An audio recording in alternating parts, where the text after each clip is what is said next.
السلام عليكم، ازيكم عاملين ايه؟ تعالوا النهارده هشارككم طريقتي في عمل الكفتة الرز ومعاها كمان بطاطس وطعمها جميل.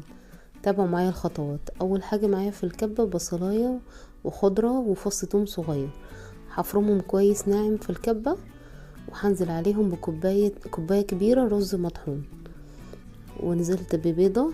بعد كده عندي التوابل ملح وكزبره وكمون وفلفل وحبهان.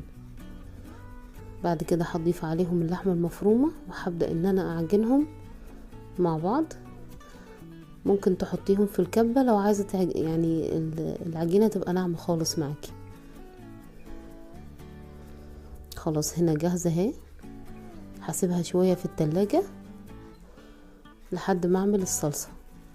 هنزل بشوية زيت، وعندي بصلاية هبتدي ان انا اشوحها. هضيف عليها معلقة سكر، اول ما لونها يبقى ذهبي هضيف معلقه السكر، وبعد كده وراها على طول معلقه الصلصه. نقلبهم مع بعض شويه وانزل عليهم بطماطم فريش. هسيبها تتسبك مع بعضها.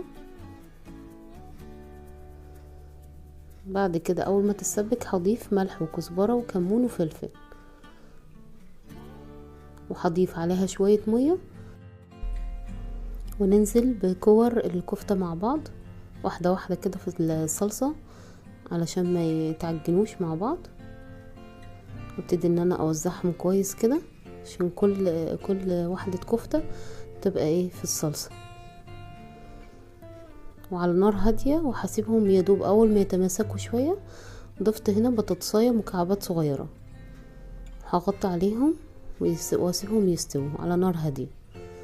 تعالوا بقى نعمل شويه رز بلسان عصفور تحفه يا جماعه. انا اول مره اجربه فبصراحه طعمه خطير. اول ما يتحمر معايا لسان العصفور هنزل عليه بالرز وهقلبهم شويه. بعد كده هحط لهم الميه وهبتدي اظبط الملح والفلفل بتاعهم واسيبهم يستووا على نار هاديه. بص دلوقتي استوى اهو، مفلفل وجميل. جربوه ان شاء الله مش هتندموا. ادي الكفته هي خلاص استوت معايا. تعالوا بقى نقدم طبقنا الجميل. بصوا مش قادره اوصف لكم يعني حلاوه الكفته دي قد ايه. الكفته ناعمه جدا علشان البيض اللي احنا ضفناها. اتمنى تجربوا الطريقه.